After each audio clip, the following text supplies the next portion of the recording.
What's going on, people? Welcome to the LV Live Show. I'm LV Live. Please hit that like, share, subscribe button. Appreciate you guys coming by and watching my show. But as you see by the ticker right there, the Knicks lose a tough one on the road to the Oklahoma City Thunder, 129 to 120. This is a team on the rise, man. I've said it before. I've said it on my live show. This young team is a team on the rise, man.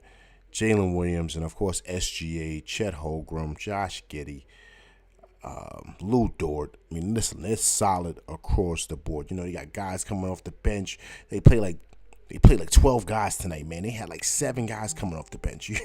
Like, they are extremely deep.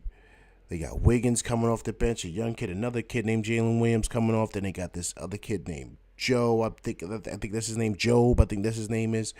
He was hitting threes. It was just the intensity from a young team like that. You could see it was hard for the Knicks to deal with.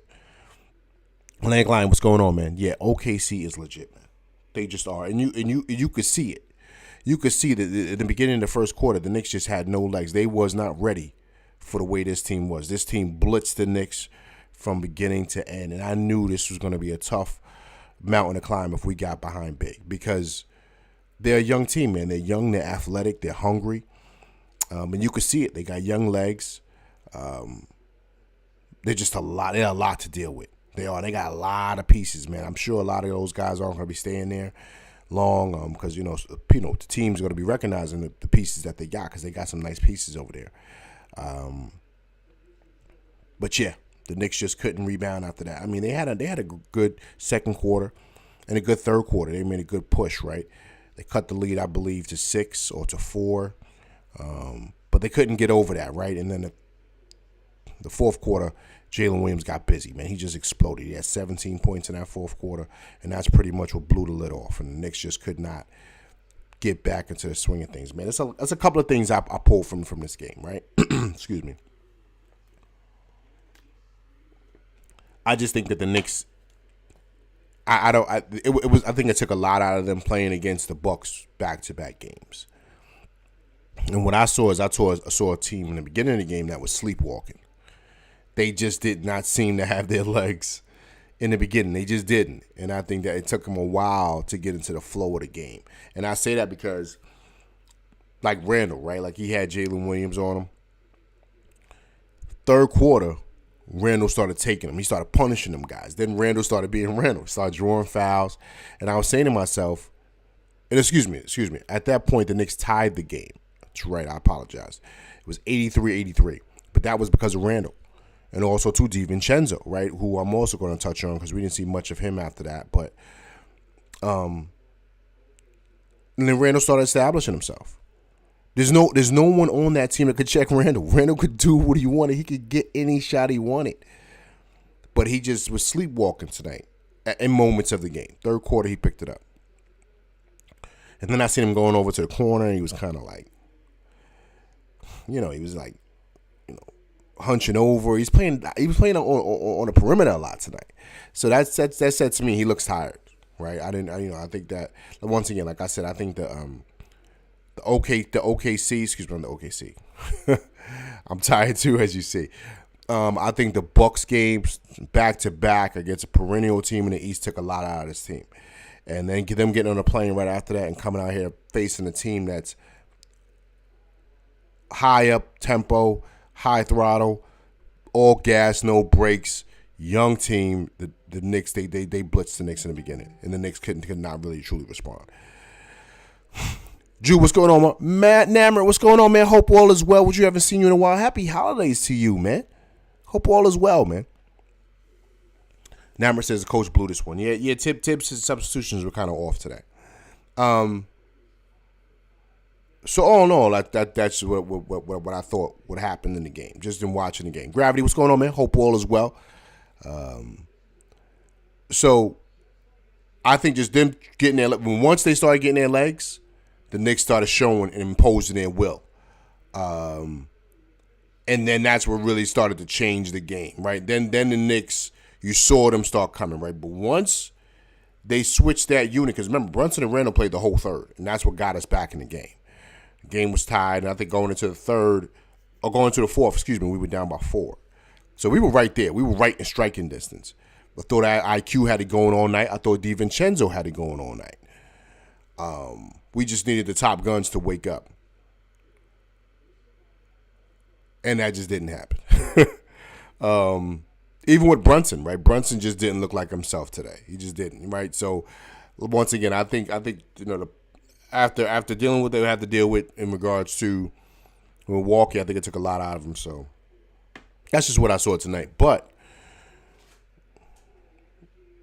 OKC, man, they're going to be a team. I've said this before in my live, guys.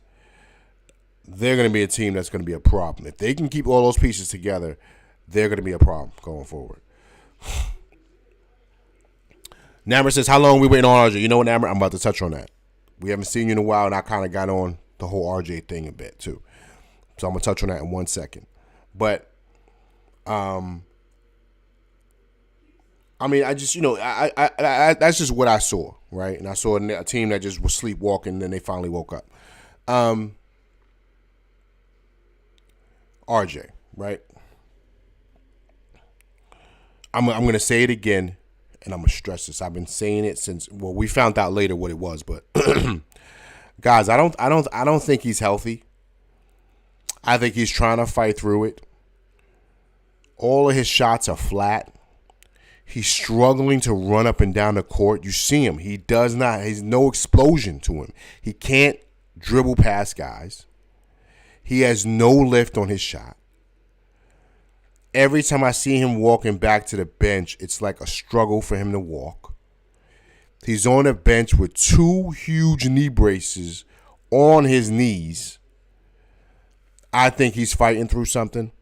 I think he's trying to play through it. But I think his knee injury is a lot worse than what they're leading us to believe. I'm going to knock on wood here. I don't want it to be like a Brandon Roy situation. But you see the difference. Jalen Williams is a better player than RJ. And I believe they're the same age. You see it. You see the quick pull-up jumper. You see the explosion. You see how he knows to get to his spots. He knows where to go to shoot. He knows all those things. He's a way better player than. Imagine if we had Jalen Williams on this team. How much better the Knicks would be.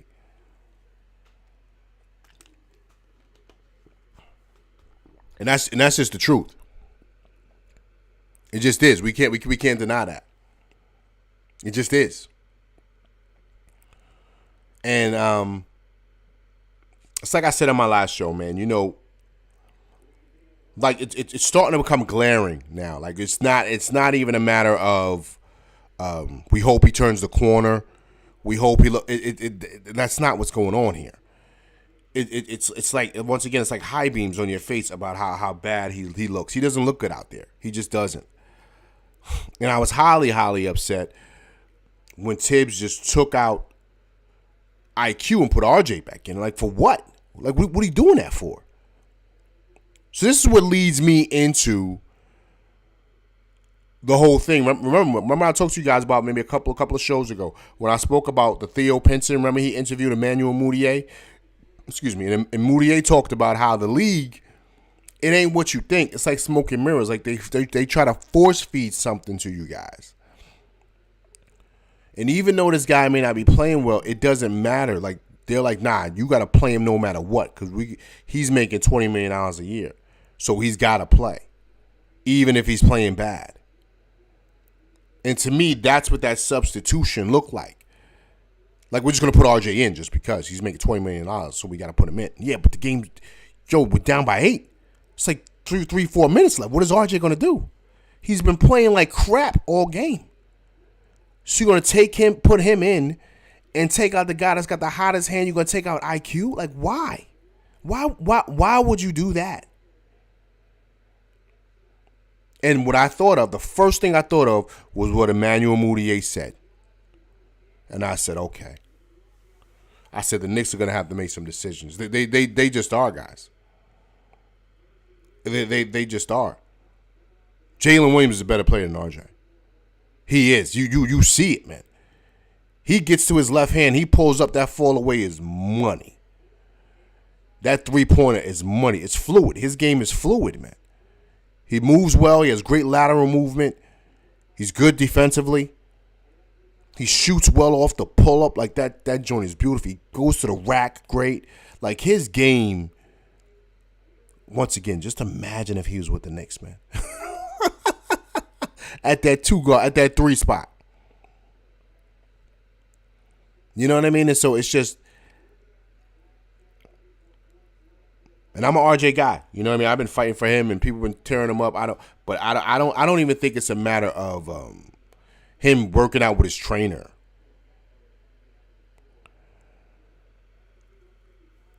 I don't even think it's that. I think it's the fact that I think he's injured, man.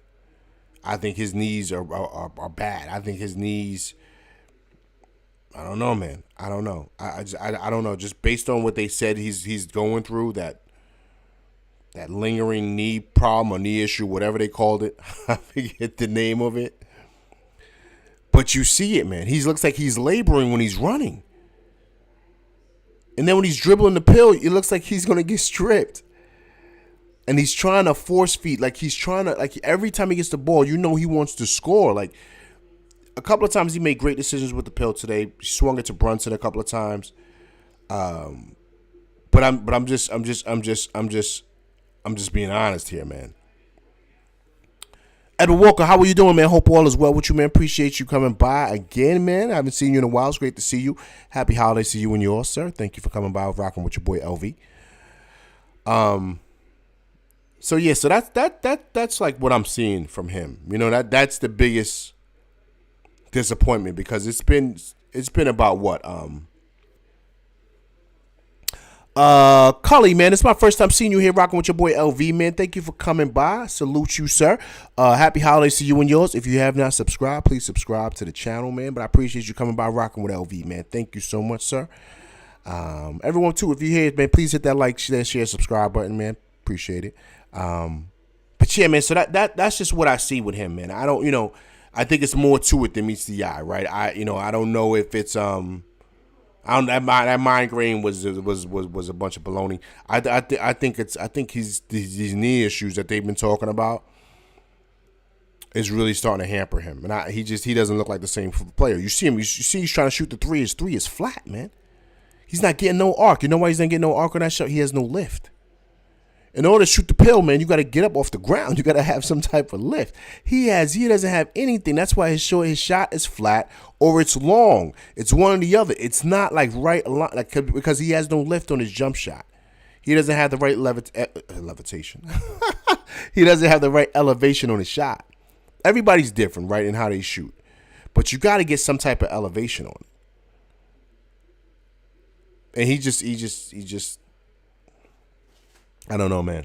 I don't know. And I think once again, like I'm going to say it again, I'm going to stress it again, he's going to kind of make it hard for management to try to keep him around, right? He's going to make it hard for that. Like, they're going to probably make a push to probably try to move him if he doesn't play better. Because most teams are going to want him because they feel he has a high upside. He's still very young. But they're going to probably, if the Knicks try to pull off a top deal, whether that's the trade deadline or whether that's in the offseason, a lot of teams are going to ask for RJ. And I think that could be the piece that can move the needle. And I think the Knicks are going to probably wind up doing it based on how he plays. But once again, another thing also, too, how you could tell we were kind of sleepwalking. The turnovers were insane tonight, man. They were just making bad turnovers. You saw the one turnover that Brunson had. We threw the pass and it bounced off of iHeart's face. They just was a step slow tonight. And once again, I think it's just the Christmas Day game, playing the Bucks back. It's a lot of different things, right? They got to travel right after that to OKC. I just don't think they would. You could tell, man. Then another dynamic too, and I'm only stressing this because we saw the return of old Randall a little bit, right? He started complaining to the refs, right? He was doing a lot of that tonight, not getting back on D, right? We saw old Randall. So this is what we worry about with him. But the other thing is that he didn't take advantage until late, but in the beginning, he didn't take advantage of those mismatches. Like, Jalen Williams could not guard him. No one over there could check him. Chet's got a guard iHeart, so no one can guard Randall when he wants to do what he wants. So you saw towards the end of the game, he caught a bang on Chet because he's big. So I don't know why he didn't impose his will. And once he started imposing his will, guys started getting in foul trouble. Imagine if Randall would have woke up and did that in the beginning. This would be a totally different ball game. Because then with the foul trouble, then the coaches got to make substitutions. So it's a domino effect, right? So I think that Randall kind of got caught up in the old Randall, right? And that kind of shook up his game a bit. And I think that that's what, had a big impact on tonight also. But also, too, man, DiVincenzo, man. He was playing well tonight. Once again, I do not understand why Tibbs is not playing him. But I do understand, going back to Theo Pinson and Emmanuel Mudiay, that interview. If you guys didn't see it, go check it out. If you're not the guy, you're not going to play. No matter how well you're playing. No matter how well you're playing. If you're not the guy, you're not going to play. And I think that that's the biggest crime sometimes, because think of the amount of games you can win when you play the right combination of players. And I think that with those whole politics that Emmanuel Mudiay spoke of in that interview, you can kind of see it like unfolding at times with the game with the Knicks with substitutions. Because you didn't see DiVincenzo after he got subbed out. Like, you didn't. And he was playing well. I think he had 14 tonight, but he was lighting it up, man, from out there from the arc. And playing, to me, solid defense. SGA is a hard check for anybody. He started, they were saying Josh Hart was doing, he started cooking Josh Hart, man. He started cooking him. Listen, the guy he's big. And the thing with SGA, too, why it's hard to block his shot, he extends his arms with his jump shot. He don't bring it low. Everything is from here. He uses all of his length to knock down the shot, and that's what changes everything for him. Okay. Edward Walker said, "Randall crybaby." Yeah, he started that today, man. Julius, Jekyll and Hyde Randall efforts, absolutely, man. See, that's what hurts us, man. So if you got Randall and RJ on their nonsense, it's tough to win. But we were right there. Just Jalen Williams exploded in the fourth, and that's what really hurt us. The problem I have with RJ is, what is RJ good at? Everything he does is just right. Method, right. He drives soft and can't knock down a three. Right. So now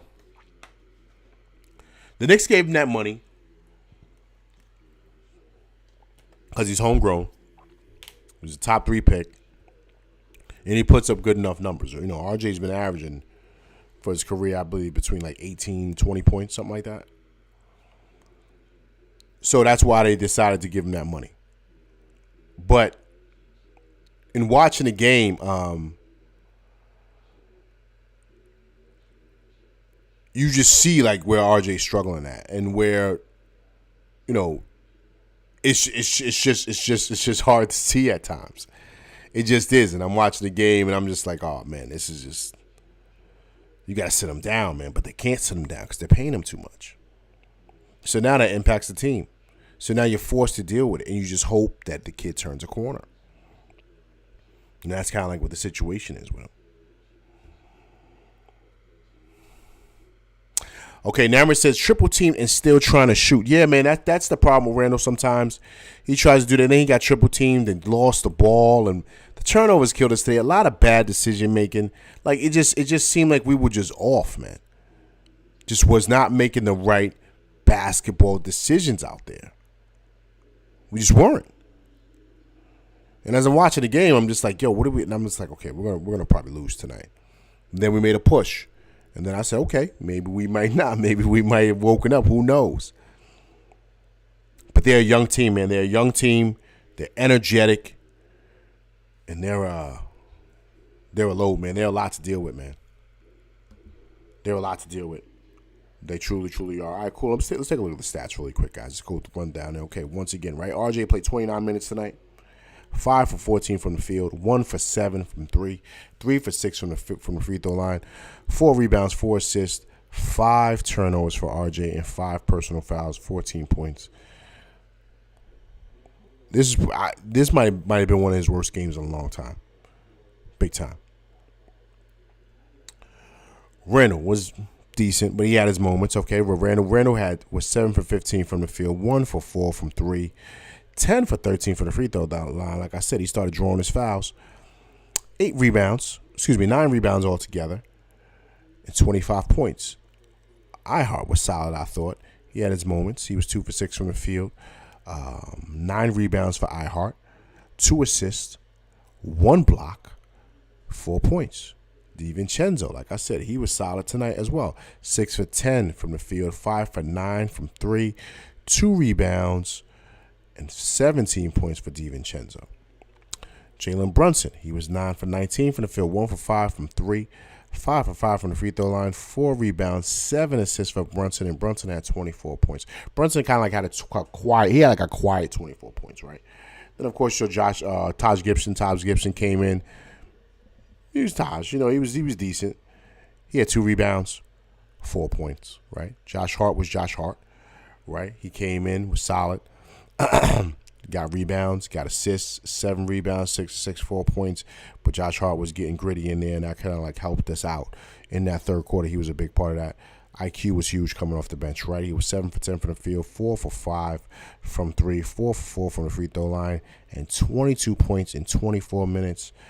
Grimes also knocked down a couple of threes, 3 rebounds from Grimes, which is good. He never usually gets any rebounds, and 6 points for Grimes. And like I said, OKC, man, they played 12 guys tonight. 12 guys. And, of course, the top guns, Jalen Williams had 36 and SGA had 36, man. Those guys are the future of the league.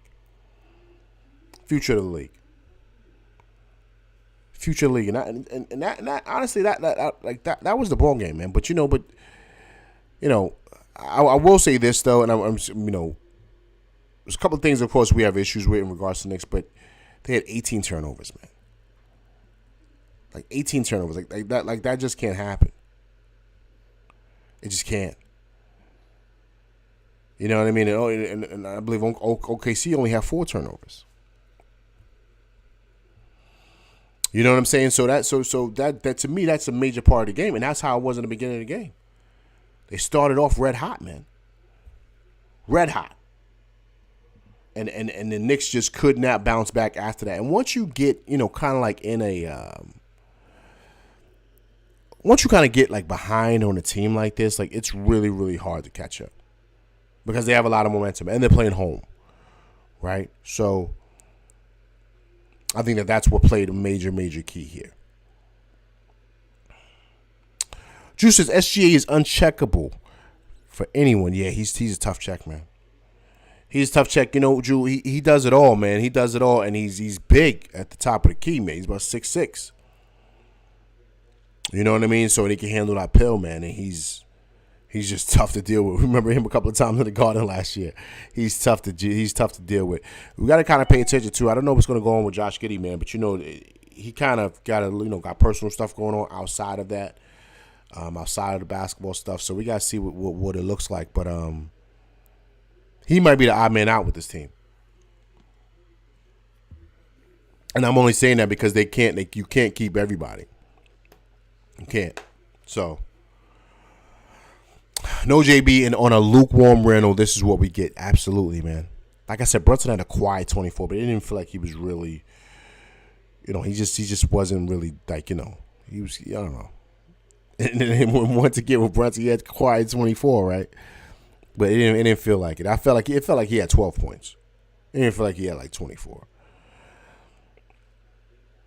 Yeah, he gotta play IQ more, man.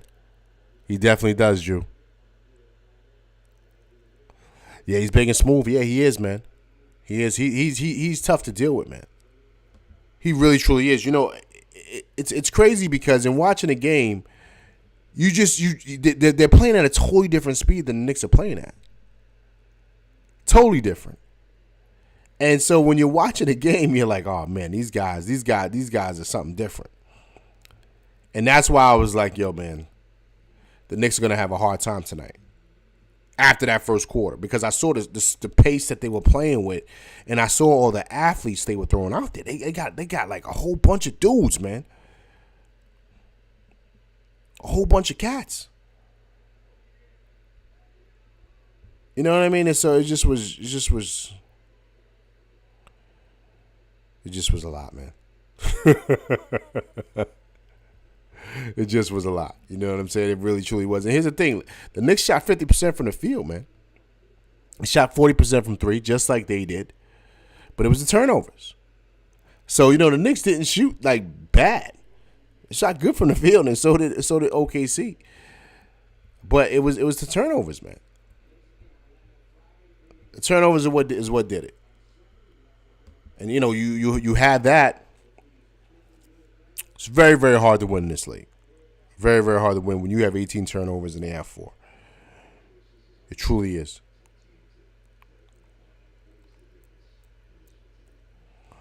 You think marketing is going over there, Drew? I don't know, man. I mean, a lot of people are marketing, man. They want him back because the Jazz are terrible. So, and marketing is tough. You know, he is an all-star. He's tough. Marketing's tough. So, we got to see. They got a good team, man. I was really, really impressed. I was really impressed about the guys they had coming off the bench. I got a bunch of dudes over there, man. The Knicks should be paying attention to that. They got to pay attention, man, because there's a lot of young guys. You got to get younger in this league, man. You have to. You got to get younger, man. And I don't know the situation with RJ. You know, what's going on with him physically wise, because he just doesn't look like he has it. You know what I mean? I think he's got a lot going on.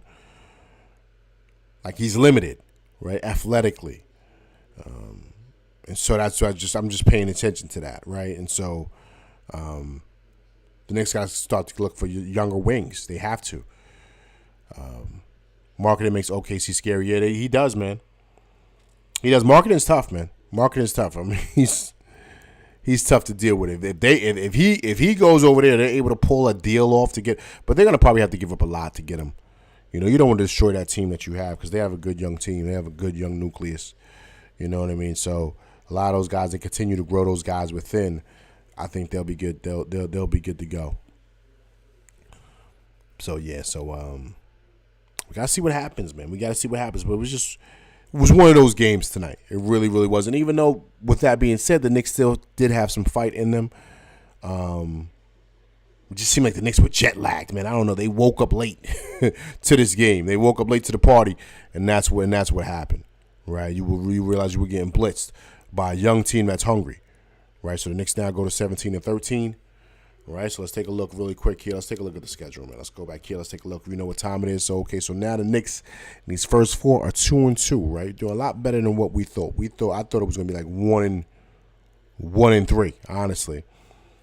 So to me, we gotta win Friday, and we gotta win against Indiana, right? The Obi game. So we definitely gotta do that.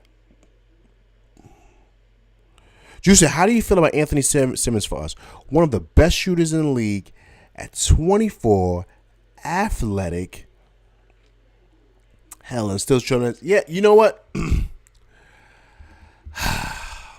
That's a good one, man. Anthony Simmons is tough, man. Well, let me see. How much money is he getting out there, man? Let me see how much money he getting. Because now you got listen, man. You got to do the contracts, man. Because we got to see how you know how much people are getting. Right? We gotta think about that.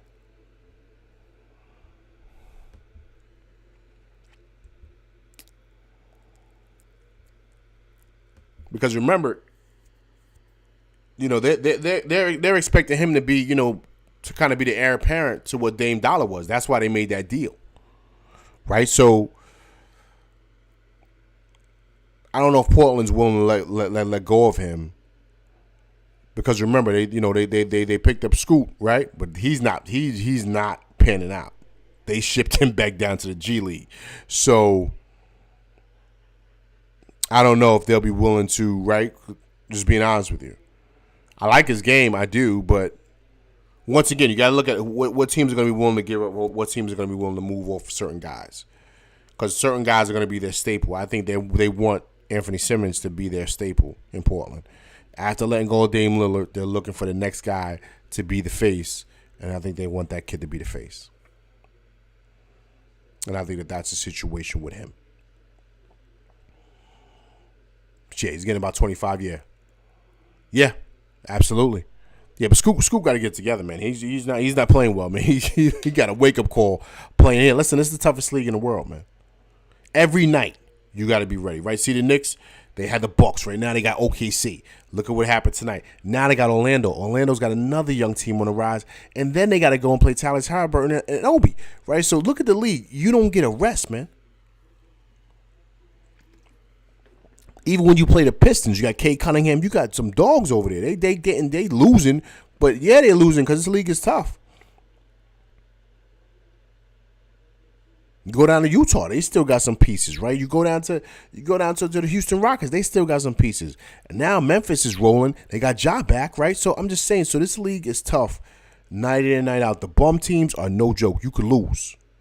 So you got to be ready to go. So Scoop got a wake-up call. They sent him back down to G League, said, yo, man, get it together. So we got to see what happens with that, but I don't think Simmons is going anywhere. So we're gonna really have to make some decisions because we gotta get younger. We really, really, truly do. All right, but listen, guys. That's my show. I'm out of here. I appreciate you guys coming by, rocking with your boy. I'll be back Friday night, man, so we can talk Knicks and hopefully we can get a win in Orlando against those pesky Magic. They're always a tough out, right? But I appreciate you coming through. Once again, happy holidays to you and yours. I'm LV Live, and I hope everybody has a good night, man. I'm LV Live, and I'm out of here.